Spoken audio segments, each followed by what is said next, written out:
یقین کریں کہ اگر ہمیں ان چیزوں کے ثواب پر یقین آ جائے ہم تو شاید ہسپتالوں میں چلے جایا کریں گے روز. عیادت میں وقت کتنا لگتا ہے؟ عیادت کے آداب ہیں, عیادت میں تو ویسے ہی وقت کم لگانا چاہیے. اچھا میں کچھ عیادت کے آداب عرض کر دوں, عیادت کیسے کرنی چاہیے. علماء نے کم سے کم 10 آداب لکھے کہ ان 10 آداب کا ضرور خیال رکھا جائے. ایک یہ ہے کہ جب آپ جائیں دروازہ کھٹکھٹائیں تو ویسے بھی آداب ہیں, مریض کے لیے بھی ہیں, تو اجازت لے کر گھر میں جائیں. چاہے دروازہ گھر کا کھلا ہو اور آپ کی اس گھر میں بہت بے تکلفی ہو, کسی گھر میں دندناتے ہوئے نہیں جانا چاہیے, چاہے آپ کا اس گھر میں پردہ ہے یا نہیں ہے. جب بھی کسی گھر میں داخل ہوں اجازت لیں آنے کی,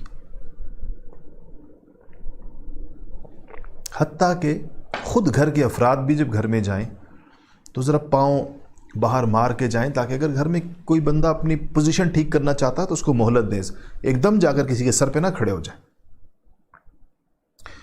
دوسرا کہا کہ جب آپ اجازت لیں دروازے کے عین سامنے کھڑے ہو کر اجازت مت لیں, دروازے سے سائڈ پہ کھڑے ہو کر اجازت لیں, دائیں یا بائیں. دروازہ آہستہ کھٹکھٹائیں, خاص طور پہ مریض کے گھر کا. آج کل تو کھٹکھٹانے کا رواج کم ہے, گھنٹیاں لگی ہوئی ہیں. بعض لوگ تو گھنٹی پر انگلی رکھ کر بھول جاتے ہیں کہ انگلی جب تک اگلا بندہ نکل کر نہ آ جائے اندر سے, یہ تکلیف دے گا, اس لیے گھنٹی آہستہ بجائیں. جب آپ کو اندر سے آواز آئے کہ آپ کون ہیں تو اپنا ایسا تعارف کرائیں جس میں بڑی وضاحت ہو. تو آپ نے دیکھا ہوگا بعض لوگوں سے پوچھیں کون ہے, کہتے ہیں میں.